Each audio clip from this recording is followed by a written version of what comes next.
أينما كنا أينما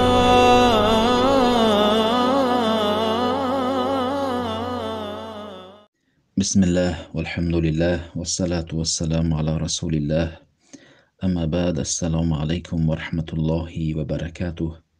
الله در سوره نور در آیه 2 می فرماید: اعوذ بالله من الشیطان الرجیم الزانیة والزانی فاجلدوا كل واحد منهما 100 جلده ولا تأخذكم بهما رأفة في دين الله إن كنتم تؤمنون بالله واليوم الآخر وليشهد عذابهما طائفة من المؤمنین. الله میگوید زنی زیناگر و مرد زیناگر را هر یکی آنها را 100 شلاقی بزنید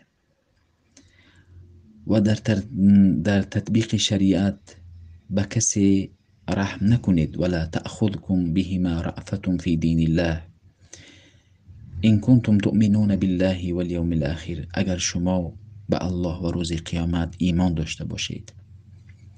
ولیشهد عذابهما طائفة من المؤمنین، وقتی که شمایان زن زناگر و مرد زناگر را 100 شلاقی میزنید، باید گروهی از مؤمنان این منظر، این تطبیق را مشاهده بکنند تا که عبرت بگیرند که جزای زناگر چنین است.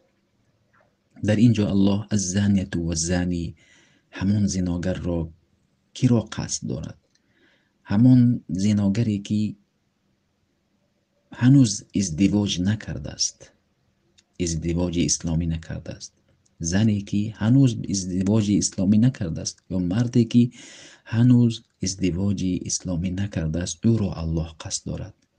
سپس زناگری که به بلاغت رسیده است، شخصی که به بلاغت رسیده است، او را الله گفته است بالغ عاقل باشد، دیوانه نباشد و اینچنین برده غلام نباشد یا کنیزک نباشد. او را 100 شلاقی میزنند. الزانیة والزانی، اینچنین همان زناگری که با 4 شاهد او را دستگیری کردند، در حالتی که 4 شاهدی عدل باشد، شاهدیش در نزد اسلام قبول باشد، که زناگر را با 4 شاهد که در حالی که کارد را در غلاف دیده است، در این حالت دستگیری کرده است. 4 شاهد کارد را در غلاف اگر دیده باشد، این را قبول دارد اسلام. نه اینکه فلان چیز زناگر و فلان چه میگردد، این که حکم اسلام تطبیق نمی شود. یا که زناگری که اقرار کرده است که من زنا کردم، یا زن زناگر یا مرد زناگر. الزانیة والزانی فاجلدوا كل واحد منهما 100 جلده، باید آنها را 100 شلاقی در این حالت زده می شود. ولا تأخذكم بهما رأفة في دین الله، شما وقتی که ای حاکمان یگان ثروتمندی که به زنا واقع شده است به نزد شما می آرد، شما با آنها رحم نکنید.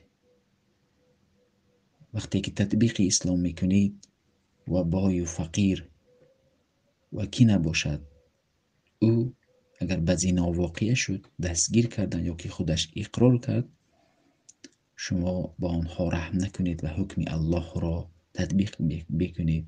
رأفة فی دین، با آنها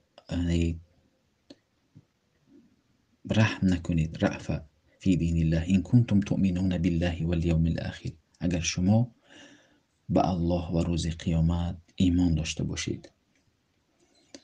ولیشهد عذابهما طائفة من المؤمنین، و وقتی که حکم الله را، حکم زن زناگر و مرد زناگر را تطبیق میکنید، باید گروهی از مؤمن ها، میگویند باید جماعتی باشند، 10 نفر باشند، بعضی علما گفتند 3 نفر باشند. و مهم این است که گروهی از مؤمن ها مشاهده بکند که جزای زناگر چنین است، از زنا دست بکشند. الزانیة والزانی فجلدوا كل واحد منهما 100 جلده. و 100 شلاقی که زنی زناگر و مرد زناگر او را میگیرد، 100 شلاق خورده می شود. باید به یک جا نباشد، باید به سر رو زده نشود این شلاق را، یا که به شرمگاه زده نشود، بلکه به پای و پشت و همانجا این 100 شلاق را میگیرد. الزانیة والزانی فاجلدوا كل واحد منهما 100 جلده ولا تأخذكم بهما رأفة في دين الله إن كنتم تؤمنون بالله واليوم الآخر وليشهد عذابهما طائفة من المؤمنين. این بود تفسیر مختصر این آیه.